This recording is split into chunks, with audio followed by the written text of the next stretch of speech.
we pick up a particular patient and we treat. If I save a patient by doing a transplant, but what about thousands of people who are dying? So the best way to bring that out is via audiovisual media these days. Your book, Journey Across Boundaries. My book is not like a biography of a big shot. If people can get a cue and learn from the people of Odisha, and if every religion in the world can adopt that, that is kind of message I'm trying to give through my book. I looked at her and I said, you are a young and beautiful girl.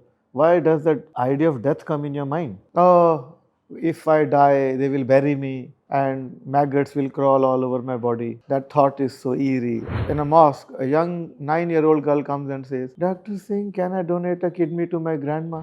That যদি আমি অঙ্গ দান পাই accept করে না বা দেন doctor আমার মৃত্যু জলদি করে দেবে because we had a very educated chief minister. He was a person who actually was a real balancer of the views of civilization because he brought with him the education from United States, his cultural roots were here, and then he was able to implement all the modernization techniques, minimal flood victims, zero casualties. So all the changes that he made at the societal governmental level, they are extremely important. गगन में थाल रवचंद दीपक बने तारका मंडल जनक मोती धूप Malan पवन चवरो करे सगल बन राय फुलंत ज्योति कैसी आरती होए पवखंड ना तेरी आरती.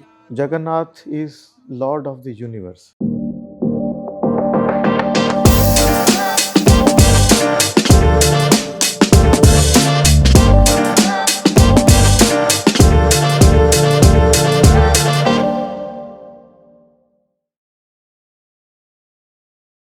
Hello and welcome to another episode of Bocca Bytes, presented by My City Links and Bocca Cafe. Bocca Bytes has been a short journey. My City Links and Bocca Cafe have had a relatively longer journey, but Bocca Bytes is something which comes with Bocca Bookstore.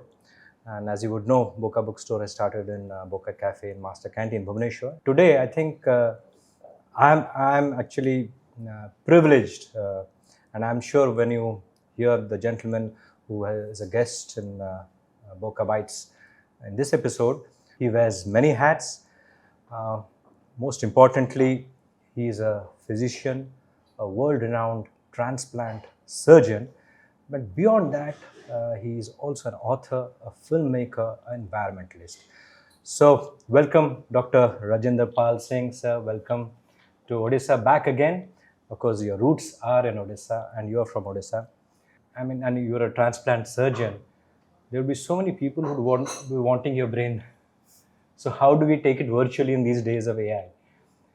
So thank you, Sanuji. Thanks to you, to Bocca Bytes, to Samir, and to Prelude, and to all my friends who are now a part of my family. Well, I think that all the praise and honor that you are giving me belongs to the people of Odisha and to Lord Jagannath. If I can sum it up, all these hats that I wear, it is essentially due to the blessings of Prabhu Jagannath. Otherwise, I don't think that I have got any capability. From my humble origins, it has been the people of Odisha and the love and affection that has been showered by my friends from my school days, which has what has made me wear all those hats.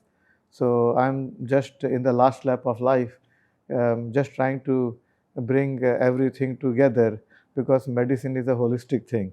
So the different hats actually represent one and simple aspect of life, which is prolongation of a human life, betterment of human life.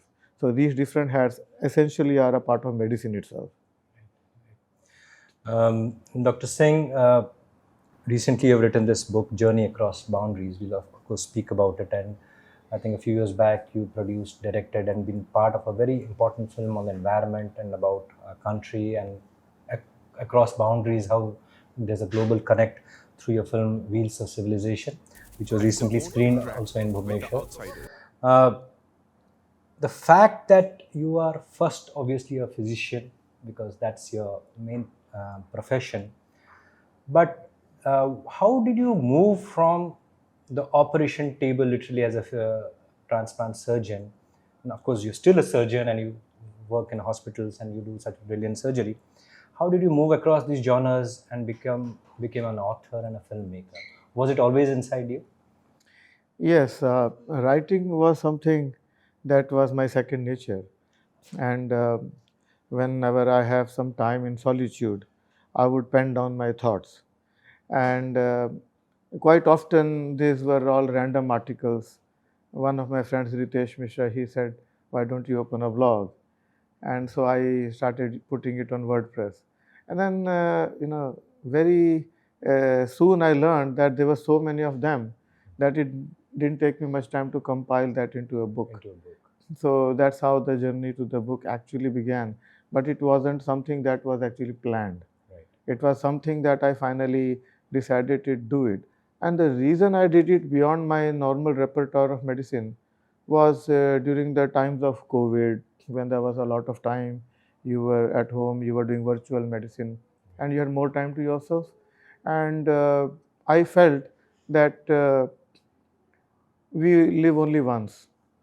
And yes, we do medicine, I do surgery, I get the satisfaction of taking care of my patients. But then I also felt that there was a bit of an emptiness, some kind of an unrest inside me, asking me that maybe I need to reach out to more people and project my life's modest aspirations and fulfillments in a way that if it is something that can inspire some youngsters who have been in similar condition like me, but they haven't had that kind of a guidance and support. So I felt that maybe I should open out myself rather than conserve myself just as a surgeon, and just to broaden my horizon and my sphere. Probably, I don't think that it was an exactly a planned thing, but destiny guides, and just one thing leads to the other, really. See, actually, from experience, we've also seen friends and family who have been in the medical fraternity. They obviously have that creative bent of mind, but sometimes that's subdued and because of the pressure of the profession itself. But I think you're an inspiration to so many people that they can do their own profession, be doctors, lawyers, or whatever, and still pursue their hobbies like a profession itself. So I think you proved that not only for people of our state, our country, for everybody across the globe. And when you say that you don't know much about your capability, I think your work speaks about your capability. I'm really amazed with your humility, in spite of doing so much, and you still have aspirations. And I'm sure you have age on your side, and you can still do much more wonders. And we'll explore that with you whenever we can. You dedicated your life to healing, both as a doctor and now as a storyteller. Storytelling is now also a way of healing. So, what inspired you to get into filmmaking and writing, other than the fact that, of course, you got some time during COVID and you have. So, was there any particular inspiration to get into this creative field formally? Yes, I mean, if you look at medicine, medicine is divided into pillars. So one of them is health promotion, specific protection. Then we come to diagnosis and treatment.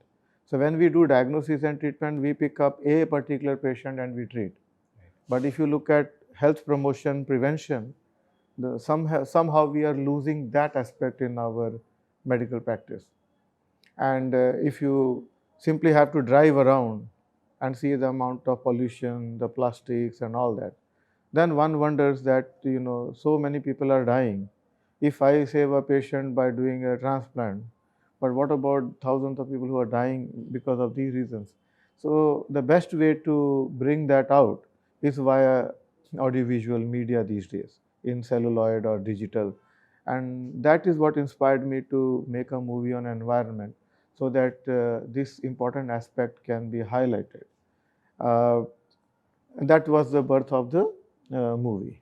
In terms of writing, uh, as I mentioned, my journey about how I became a transplant surgeon, in addition to that entire journey, there are other aspects which I have covered in my book which talk a lot about healthy living. In fact, uh, Swami Swatantra Dev of Banaras, he was also highly impressed with the book about that aspect. So in my new edition, I have actually incorporated a huge subject on that. So I think that my book in essence is a healing. It's a healing for me, having gone through a traumatic past. I am sure that it will also serve as a healing balm for many like me who might find and relate it to their own lives and they may find a bit of an inspiration that if he can do it, why can't we? So it is in essence a healing for them, for me, and in addition, it actually guides us about medicine and more importantly about spirituality, afterlife. So it's a complete whole thing, which in itself is, I would say, encompasses preventive as well as treatment part of medicine. Absolutely. So this is like a holistic healing process from storytelling to audio visuals to obviously treating a patient And myself too. and yourself also. So it's such a wonderful way you have put this in, and that goes beyond different professions also, where you can actually uh, make a holistic change in society by doing much more than what you are actually doing as a vocation. Your book, Journey Across Boundaries, dives deep into Sikh history, identity, and inter-community understanding. What made you explore these themes through such a personal and reflective lens? Very, People very have done good. this before, but you have done it in a very different way. Yeah, I really appreciate this question because you have hit the nail's head. One of the important aspects of healing, which I mentioned, is also healing of the Hindu-Sikh relationship. You see, I am born and brought up in Odisha. The people of Odisha made me a doctor, and they have given me all kinds of accolades in my life. And I would shudder to even say that I was treated fairly, because that would be an understatement. The amount of love and affection that I have got, it brings tears to my eyes when I go to the Western world and somebody asks me a question. Well, if I go to the Gurdwara, will they kill me? That much of animosity has been created by some elements when I went to the Western world. Obviously, people go into this, but there are some parts of our society who have that much of insecurity in relation to Sikhs that it brought tears to my eyes. And I said, well, no, I come from Odisha. This is what we represent. Hinduism and Sikhism are communities in continuity. You cannot say that they are different, and that message has to go through. And what would be a better way than actually to describe my own life, my own. So my book is not like a biography of a big shot. It is actually the biography of a mediocre gentleman like me, who actually at least can say that, look, this is in practice what Hinduism is. This is in practice what it is as a Sikh to live in Odisha, and how I have lived in other states of India, and how I have come throughout, and I have shown in every field. And if I give my example of this to all the people out there in the Western world, I think that will serve as a bridge of healing, because the book actually describes the from Guru Nanak all the way to the birth of the Khalsa, what are the different catalysts that made the slight changes, and ultimately it resulted in the final Khalsa. So by writing that story about Sikhism in conjunction with how it rose from Hinduism and how the different morphological changes happened, people will then get to know that actually there is no difference. It is in fact the same thing that has molded a shape as destiny and time dictated. When Guru Gobind Singh created Khalsa, Sanuji, you would love to know that the second person who came was from Odisha, Himmat Rai. He was from Odisha when Guru Gobind Singh saw that Dharma was in trouble and there was an existential crisis of Hindu Dharma. And at that time, when Guru Tegh Bahadur sacrifice also did not stop some tyrants from doing what they were, then Guru Gobind Singh Ji decided that enough is enough. He saw that the whole Indian society is divided into castes, sects, there was no unity. And then he wanted people to come together and unite under a same brotherhood. And the person who came, it was a very direct call to them that if you come, you are not going to live long. So, sir tartha legally meri aao, put your head in the palm and come. And the second person who came was Himmat Rai from Odisha. So, my story actually tells this is the journey of Sikhism. This is a journey, in fact, of Hinduism itself. If you look at a Sikh, we are probably the only Hindus who are left with a rishi-like look nowadays. Exactly. I'm not demeaning anybody else, but it's a protest way of saying that if you look at me, I probably look more like Vyasa or Valmiki or the rishis. All the different things that we wear are somehow or other related to some aspects of Hinduism where it came from. When Guru Har Gobind created the martial race of Sikhism, the training was given by the Rajputs. Right.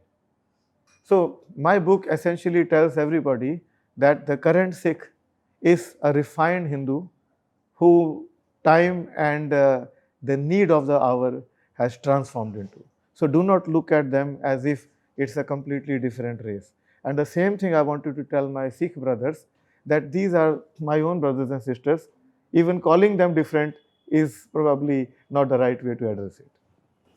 Exactly. In fact, my personal experience, I come from Cuttack, so where most of the communities have been living for so long together.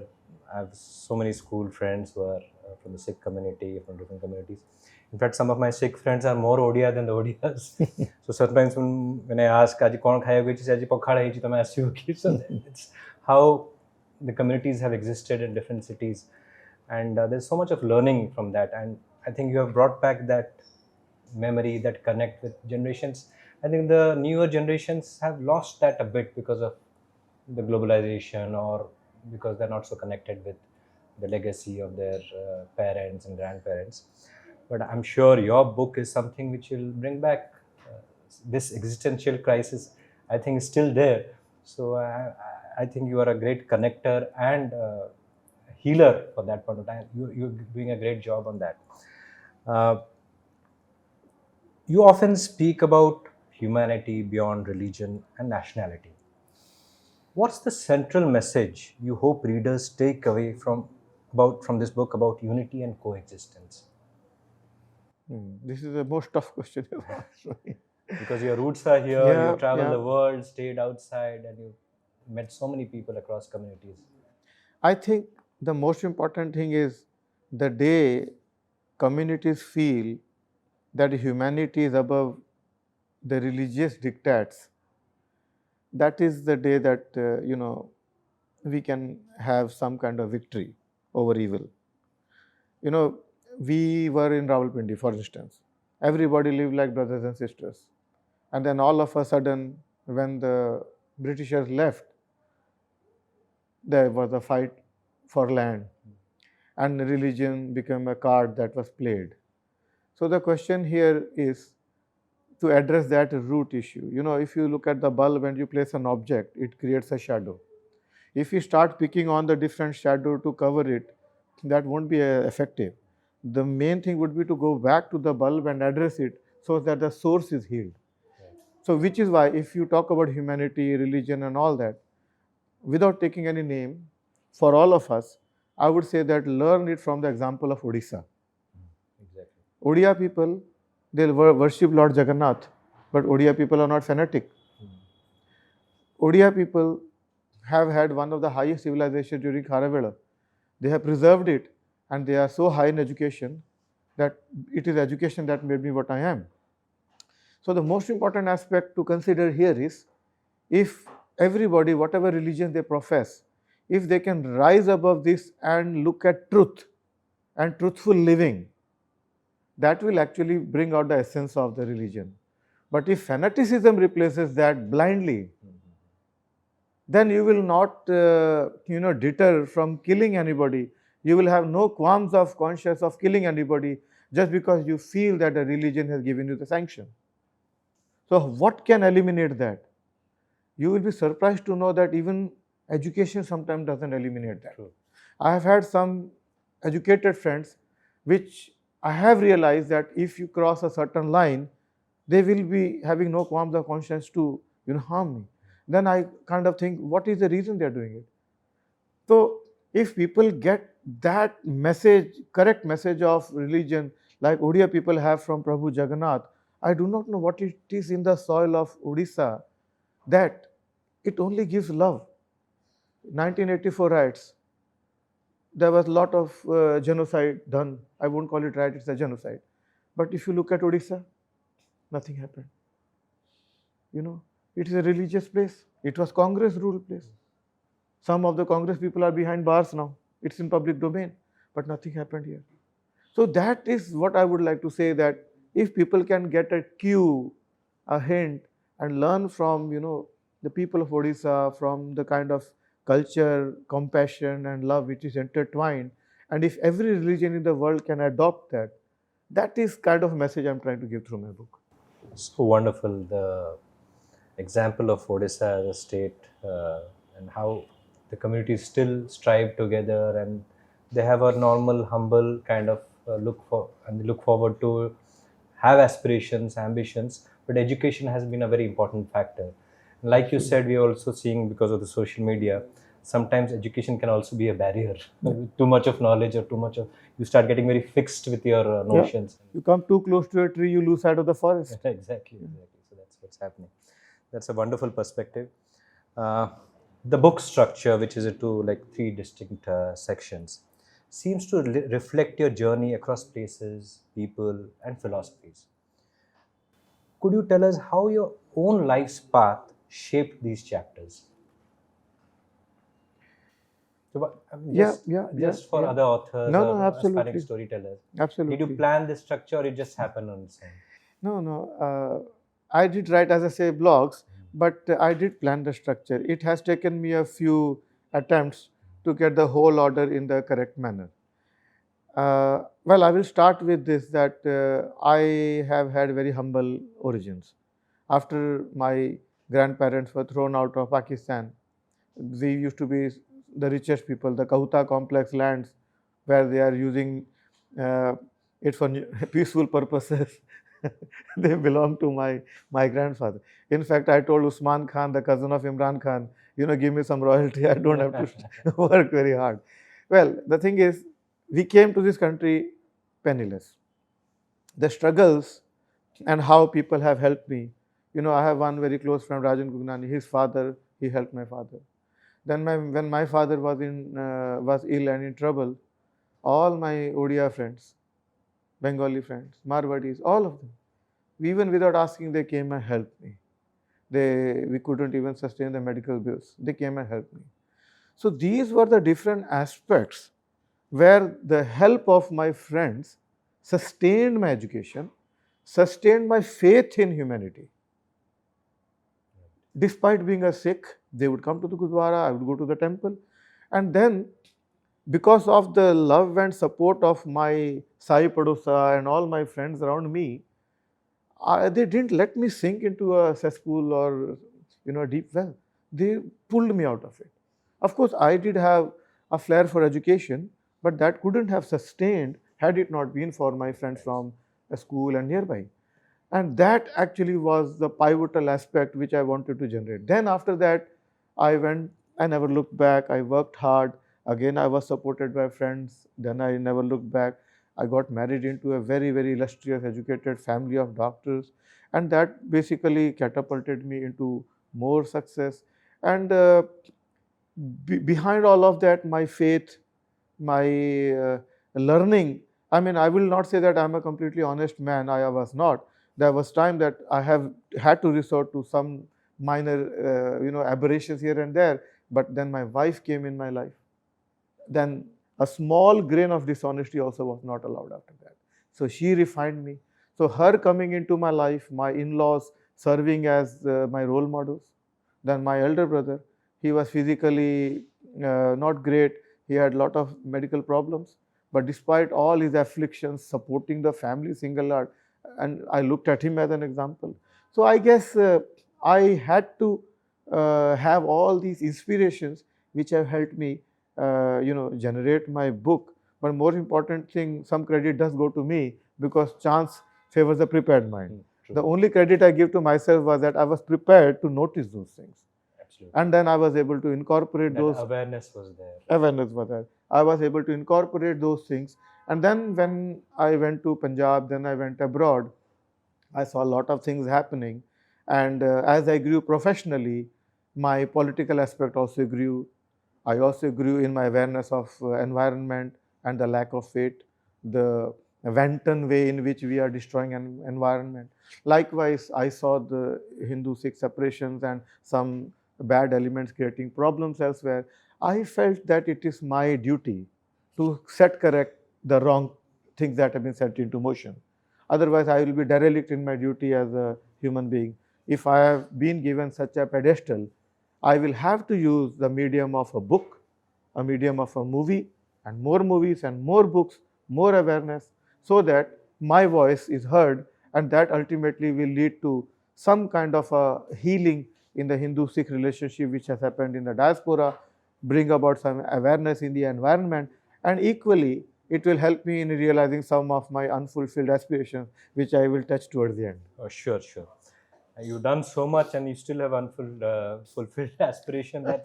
That's inspiration for so many. And I liked your tagline, which is "Chance comes to a prepared mind." That's for the next generation, for the younger generation. They have to be prepared. You never know when your luck will turn. You should be prepared for that. Uh, One of the most striking parts of your book is the poem Jagannath, inspired by your visit to Puri. How did that spiritual experience influence your creative process and worldview? Because you've spoken about Prabhu Jagannath's influence on Odisha and across people across the world. But this particular poem and your visit to Puri, how did that influence your creative process? See, Jagannath is not just a Jagannath of a small province in India. Jagannath is Lord of the universe. In Guru Granth Sahib also it's mentioned in several of the angs about Prabhu Jagannath. In fact, one of the greatest honors for Sikhism is our Guru Nanak. He visited Jagannath. At that time, society was ritualistic, and that when Gajapati took Guru Nanak, there was a platter and they were doing the aarti. So at that time, he composed a very famous verse, Rag Tanasri, गगन में थाल रवचंद दीपक बने तारका मंडल जनक मोती धूप Malan पवन चवरो करे सगल बन राय फुलंत ज्योति कैसी आरती होए पव खंडना तेरी आरती. And that struck God with the Odias.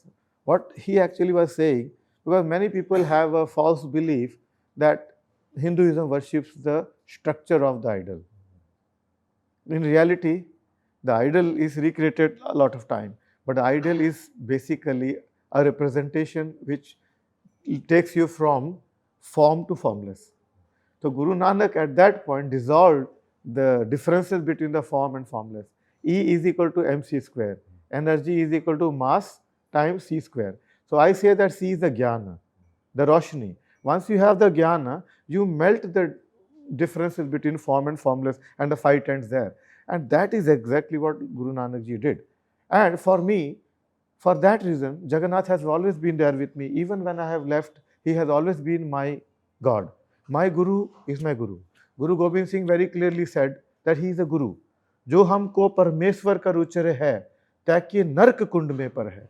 We are not supposed to worship anybody, any book, any Guru. The Guru is Guru, but the Guru leads me to Jagannath.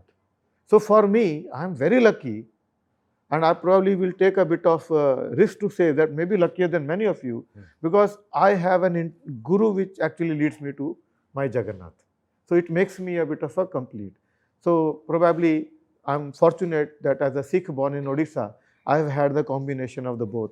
Many a times I have felt that some of my Sikh brethren probably may not be having that connection to the divine because of not having a direct approach towards it.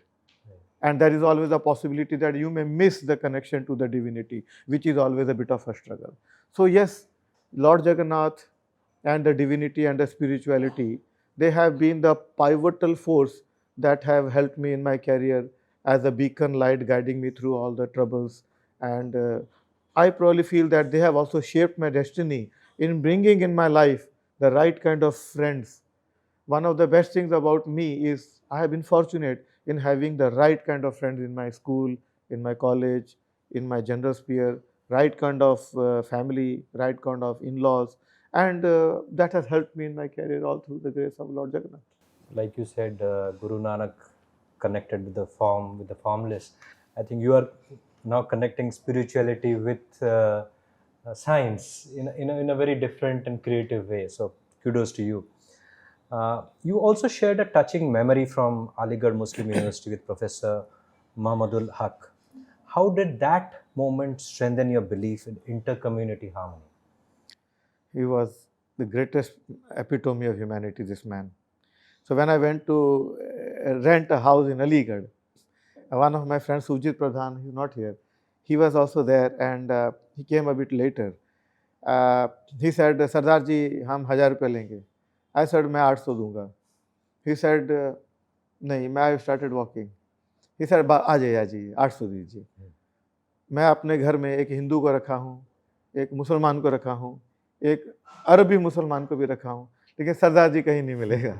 इसलिए किसी को बोलना नहीं 200 कम दे रहे हो, लेकिन मैं आपको रखूँगा. He was a man.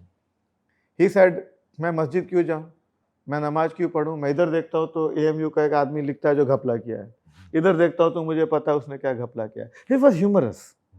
So he was a Muslim, but he was in a way trying to bring out that what practically the religion should be. Religion is what actually you do after the prayers are over. Exactly. Right? So he did what you should do after the prayers are over. Babri Masjid demolition. पूरे भारत में कत्लेआम हो रहा था. At that time, Mukesh and his son, they were the only Hindu shop outside the AMU campus. And a big mob came to kill them. This man, disregarding his own life, he stood like a chattan there. And he said, मेरी लाश से गुजर के जाना पड़ेगा. He had some stones hit his chest. But then people also feared that he had a son who also is very respectful. Sarmat, he's a friend of mine. So then the crowd dispersed. He bought and saved them in his house. 12 दिन रखा. Abhi those children treat him as his father, and sadly 3 months back he passed away. You tell me now, I haven't had such an example in my life. Absolutely. A man who practices religion the way it should be. The man who has taken it on him to save life who could have. So that man has given me a new aspect of what humanity should be.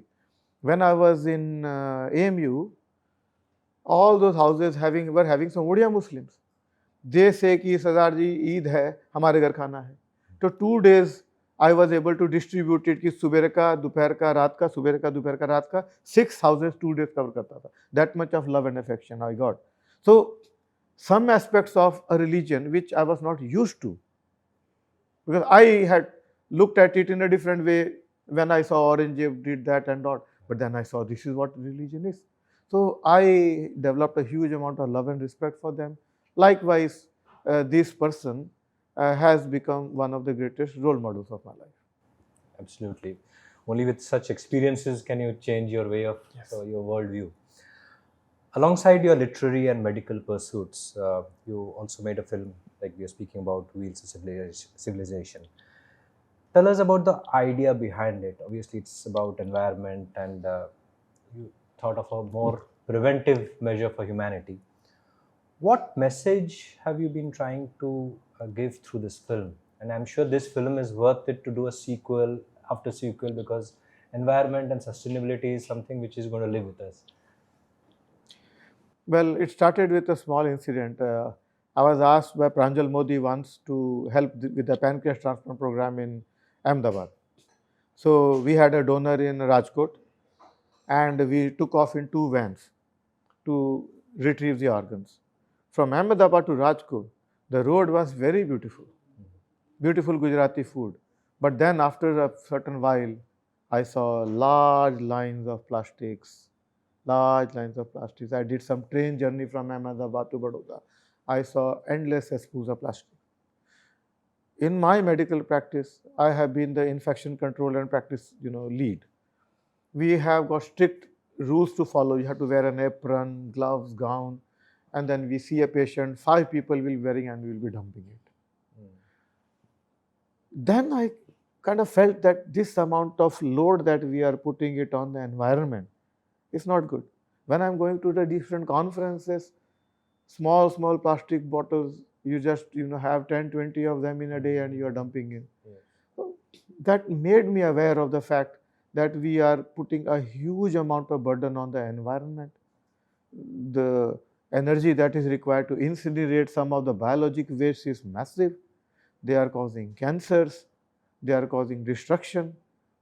That made me, come back to addressing it in some form. On the other hand, I remembered a friend of mine, Dr. Kambu Paninayak. He was a good friend. He sadly passed away a year before COVID. He was asked to see a place, visit a patient who was suffering. He saved that person's life, but somehow he got pneumonia. Unfortunately, it was non-bacterial and we couldn't save him. He passed away. Whilst he was there in college, I said to him, Kambu, mu to sangre tike Kalahandi jibi. He said to me, Rajendra, tame bhai seti pariboni. Seti bijuli nahi, seti pani nahi. It hit me very hard. I said, my goodness. And he worked there. He passed away. Then I realized that that place has got no electricity, no modernization, but they have got a very good environment. So that gave birth to an idea of balancing nature with modernization. And based on that, I then developed the concept to make a movie called Wheels of Civilization, which in essence says that there is a modern wheel which has got the benefits of modern medicine, vaccinations, surgery, cataract, etc. But on the other hand, we also have a traditional civilization which is organic, which is not polluting the atmosphere, but they have got the superstitions. So how would you want to address it? So I got 3 modern girls as doctors to come into a tribal forest, and you and Samir, both of you, thanks to both of you, Shamaji, all of you were so great. Experience. You helped me being make this part movie. of this production.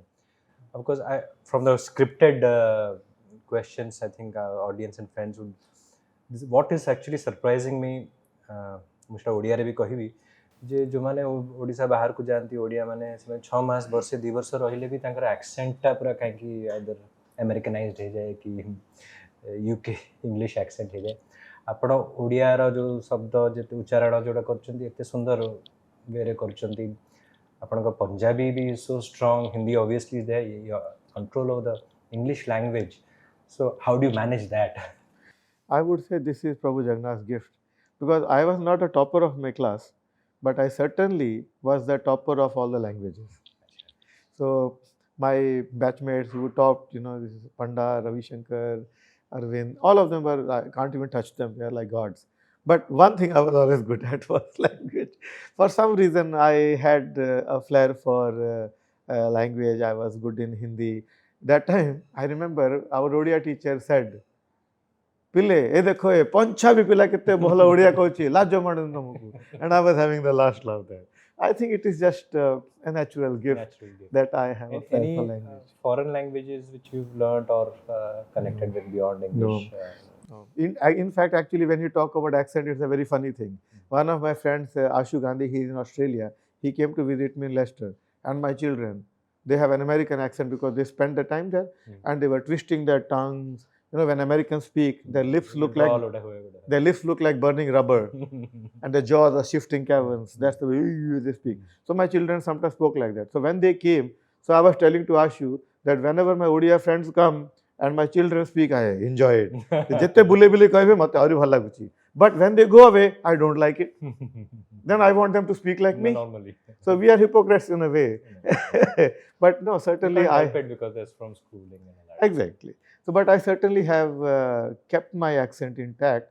I personally don't like many people who are of my background who try to change their way of talking. I don't know, because if I do that, probably it will change the content of my speech also. Absolutely. So for me to speak my heart out, it has to be natural. Absolutely. As an environmentalist, that's another hat you're wearing, because I think it connects with everything which you do. What do you think are the most pressing ecological challenges which humanity today faces? How can individuals in different fields, different pursuits, how can individuals contribute meaningfully to change that? I mean, if you are a filmmaker, a storyteller, or a physician, obviously you have a bigger and better chance. But people who are listening to us in this podcast or reading your book, individually, what do you think how can they make a difference? In fact, Shanuji, I would reverse it. I would say that no government or institution can make any change in the environment. It is the individual themselves that can make. Unless and until there is an introspection and each and every one of us questions our own behavior and changes our methods of how we live our life, what kind of carbon footprint we leave behind. Is it necessary for us to do this? Is there any other way that we can do things differently? Unless that comes from individual level, nothing is going to change. In fact, if I can connect that with, though I'm not, I'm a layman to that, the medical sciences, we are not very sure about our health habits until it hits us that whatever. But if I mean, if you have oily food or spicy food, it immediately impacts us. So we know, okay, we had this, that's why this is happening. So I think the same with the environment, because we don't have a direct impact before Correct. we do something. Correct. It doesn't affect us, it affects us later on. So I think it's a connect with health and the Yeah. environment. We always feel this is something that will happen to others. Others, right? But the fact is that I have realized this within deep introspection actually, that individuals have got to change. Unless the individual behavior, because we will always be clever enough in finding an alternative. Because we are very good in that. Jugaad. Jugaad. So unless and until we have the awareness, अंदर से आवाज नहीं जब तक आएगी. But of course, government has a role to play, and I would say kudos to Naveen Patnaik's government, because Odisha became one of the first states in the world where plastics were banned and you can't have this and that. And my children, when they came, they were taking pride in this fact that this is a state which has got such a high regard. And you know why that is? Because we had a very educated chief minister. Naveen Babu was educated in US. When he came back, he brought in all the modern. He was a person who actually was a real balancer of the wheels of civilization, because he brought with him the education from United States, his cultural roots were here, and then he was able to implement all the modernization techniques, so much so that there was minimal flood victims. कोई तूफान आ जाता था, people used to die in numbers, but nobody. So I guess zero casualties. Zero casualties. So all the changes that he made at the societal governmental level, they are extremely important. But for the final victory, it has got to be an individual level effort. Yeah. Absolutely. Nice way you put it. Actually, it's individual is first, then establishment can come in. Only it has to happen from within. Do you see a connection between your environmental work? I mean, if you look back on your journey, between your environmental work, your medical career, your writing, and of course your filmmaking, do you see a connect somewhere which must have happened in some time in your life? Yes, healing, which is what I was saying, that if you look at the pillars of medicine, in the initial part I mentioned that we have got diagnosis and treatment, but we also have got health promotion and protection, prevention. So the connection between all of these is to heal the body and to heal the soul. The last aspect of my book actually covers the journey of the soul. Here is where we all have this question that who are we? Where are we going to go? Sometimes as doctors, our aspect and attitude towards life becomes much different from many people when we see death day in and day out. When we see the greatest of a man, he's hanging his life on 5% dextrose, drip, drip, drip. Then you can then see at the mercy of catheters, he's the same. And at that point of time, you then basically realize, is there an afterlife? And you then realize, what are the things that you need to do? Can you do something different? So all the different things that I have done, Sanuji, is all connected through a purpose of healing and self-introspection, and to develop absolute humility. Because the most important thing is, there isn't any great person on this planet Earth. The greatest person on this planet Earth is a good friend who helps a friend in the time of need. A best person is a person who takes care of his elderlies, parents and grandfathers, regardless of any return. And a best person is he who honestly does his job.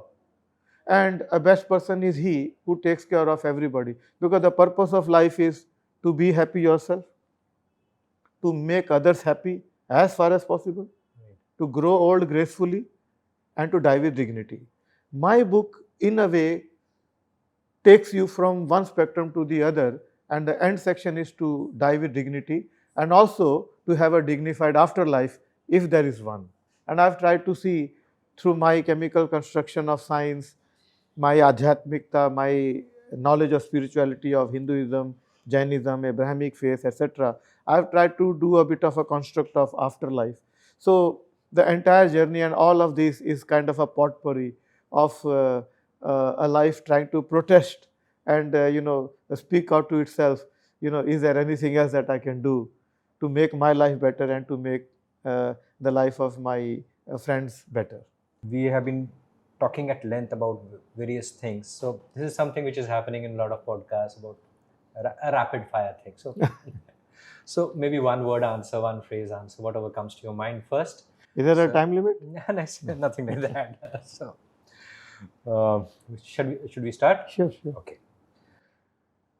One word that describes journey across boundaries. Odisha. Oh, beautiful. Odisha is a journey across boundaries. Your second rapid fire question. One line that defines Wheels of Civilization, your film. Harmony. Harmony between environment, people. everything. One line you said. So I would say harmony of a man with nature. Man with nature. Absolutely. Of course, you already said Odisha, so the next question, I would say if something different you can say. A place that shaped your worldview. Bhubaneswar. Bhubaneswar. Fantastic. You must have had so many teachers in life, including people who have taught you medicine. But who's your best teacher? Is it life, literature, nature, or even films? Life. Life. So this is a little tricky, but I'm sure you have the answer for this. The best religion, according to you, is could be a line. Sanatan Dharma. Sanatana Dharma. So beautiful. No doubt about it. Which includes Hinduism, Sikhism, Jainism, Buddhism collectively. Collectively. One habit that keeps you grounded amid so many roles, wearing so many hats.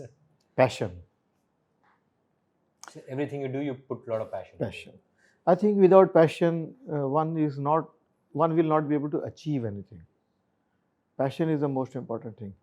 I remember that in my life there has been instances where somebody said, "Are you an initiator or are you a finisher?"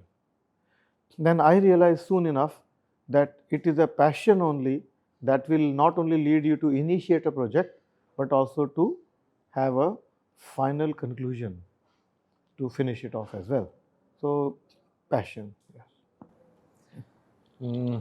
We have, of course, invited you as an author, filmmaker, but obviously you are a world-renowned transplant surgeon, and our audience would like to know more about what you have been doing.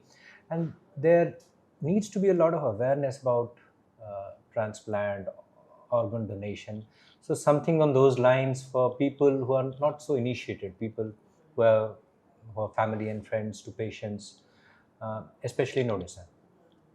Well, not only in Odisha, but you are right, mainly in Odisha, because disease donation has taken up in good way in South India, in Gujarat and some places.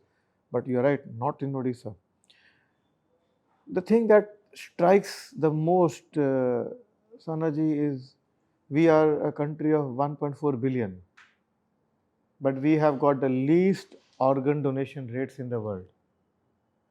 If you come to Manchester or London or some of the big metros in UK, you can see that almost 1/3 of to one half or even more sometimes of the bed occupancy is by people of Southeast Asian origin, Indians, Pakistanis, Bangladeshis, Sri Lankans with kidney failure, having a transplant on dialysis.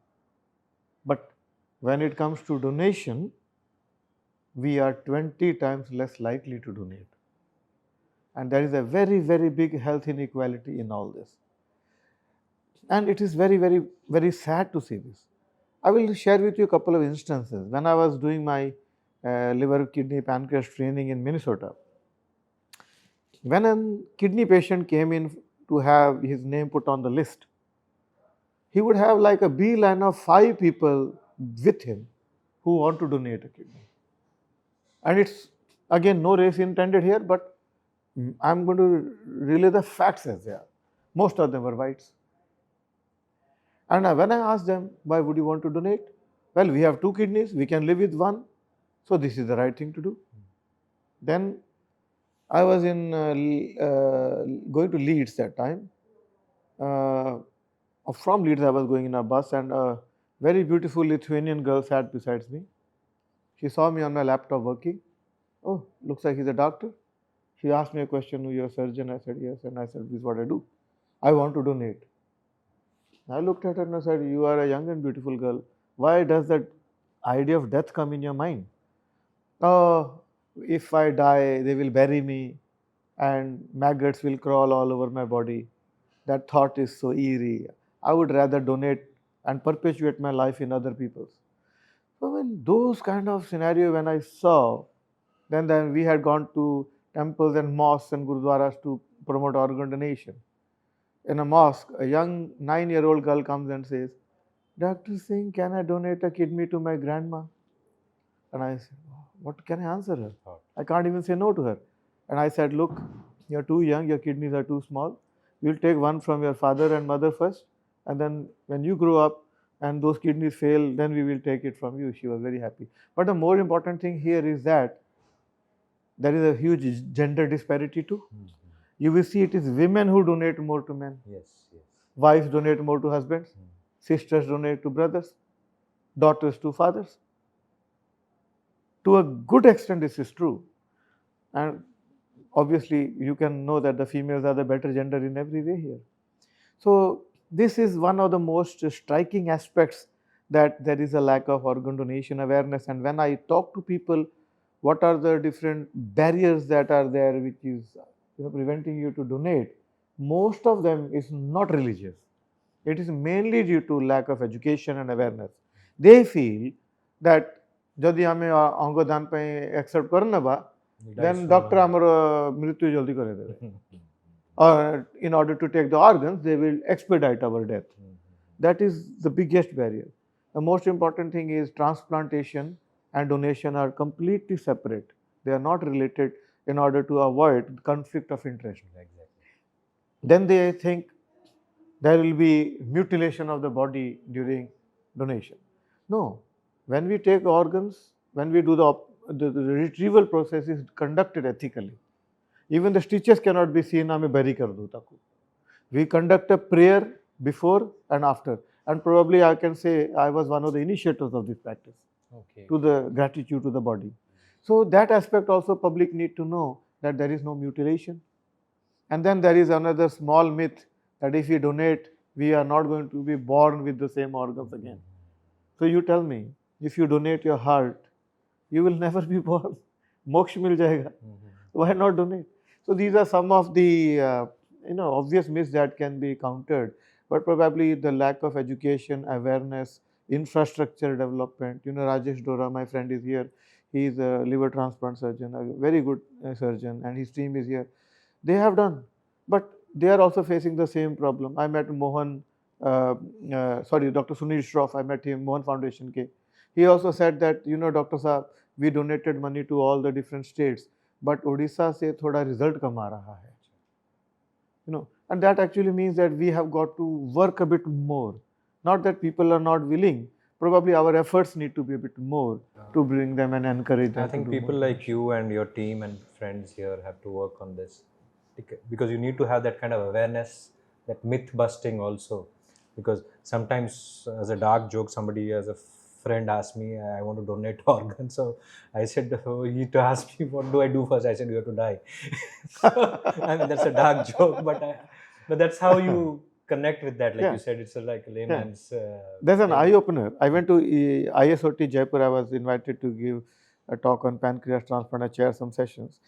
Interestingly, the data now shows that India is doing the highest number of transplants in the world, but almost all of them are live donor transplants. Right. So that probably isn't the right way. If you go to the Western world, which have more developed transplant programs, 80 to 90% of the transplants are actually deceased donors.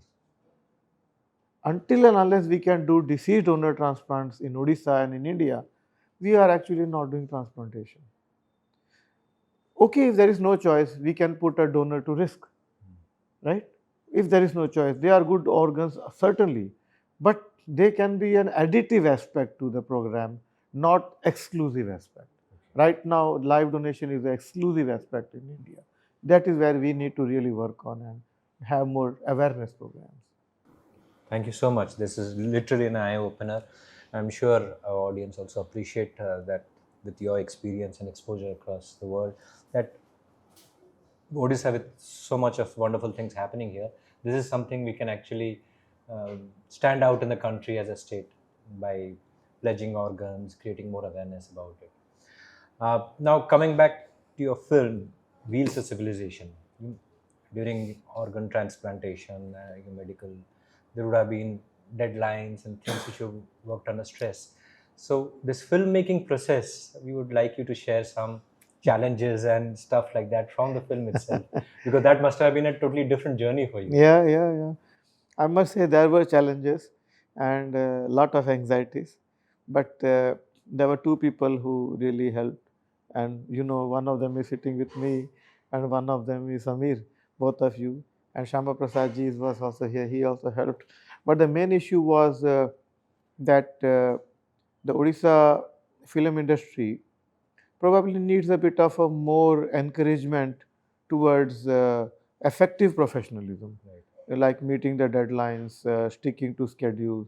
People are very good, people have a great heart, but we just have got to guide them so that they can come at par with Chennai and Mumbai. We are getting there, and one of the reasons I made the film, and I might make more, is essentially I want to link the Odia industry with overseas. And not that I have got any animosity towards Mumbai, but they are very expensive guys. So it is better for us to promote Odisha and link it. And I have been successful in that. That this was the first movie made in Odisha, which had a formal theatrical release in United Kingdom. And during the production, some good things also happened. One of the best thing was the wonderful, beautiful, respected tribal community in South Korea. A lot of them were taking part in different variety like acting, etc. When I asked someone, I need protection for these vulnerable girls, we need bodyguards, the village said, we are the bodyguards. Okay, that was a great experience. They all formed a cordon. Everything was happening by itself.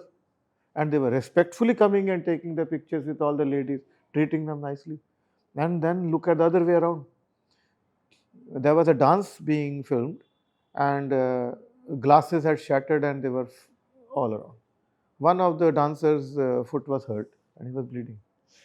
The three girls, one from Mumbai, one Punjabi Sikh from UK, one white girl from UK. All youngsters united in humanity stopped the shooting, picked up the different glass pieces, and it was brought to notice by Sailendra ji, our associate director, and he said to me that Dr. Saab, dekho. Our dancers were not bothered because they were thinking that if our schedule ta complete habani, maybe our payment won't be given or something, which was not true. But they had this insecurity. So they were more interested in completing the job regardless of the injury. But look at the compassion. Here is where the youngsters across boundaries came together.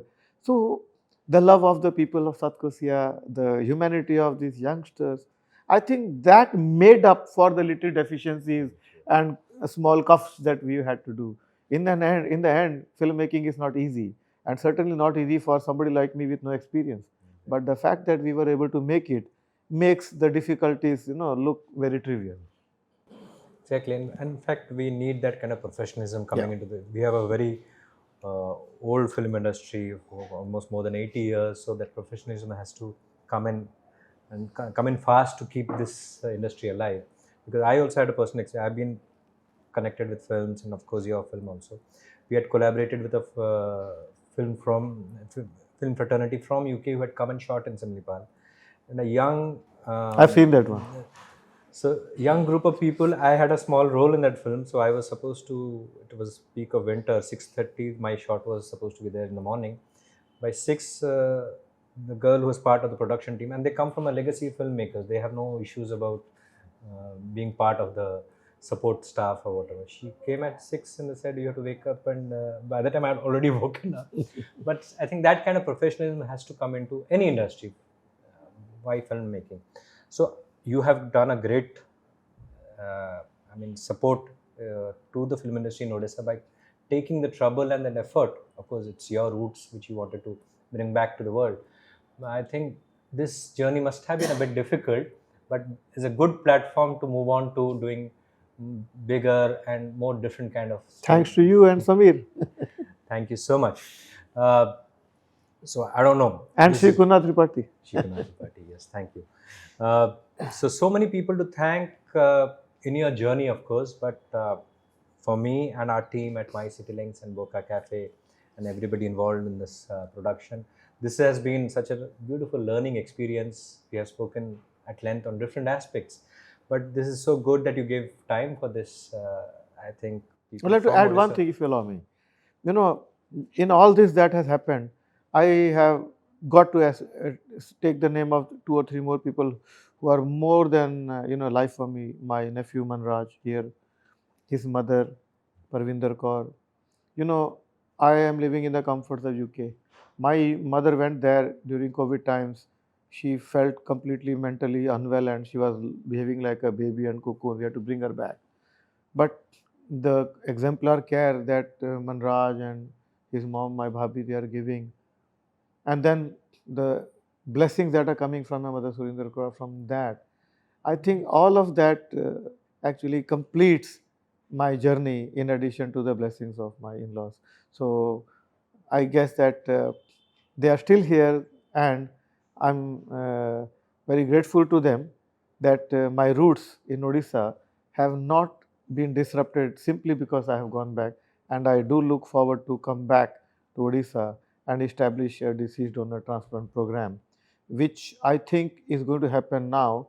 And one of the advantages of doing a movie or writing a book is you declare yourself to the world. People notice you, Exactly. and it is a voice of protest that goes through them, so that it ultimately makes the fulfilling aim of coming back and establishing a program worthwhile. Thank you so much, sir. And you're an elder brother to me, and so it was really a privilege speaking to you and learning. And there's so much more to know from you. And of course, you are very active in social media. You keep on writing such wonderful pieces about your experiences and about the world in itself. And it's a privilege that you keep on coming to Odisha, and we are so happy that you're starting this program on organ donation. And I'm sure that's going to be as successful as all your other projects and efforts have been. Thank you. Great having you, sir. Thank you. Thank you. Jai Jagannath. Jai Jagannath.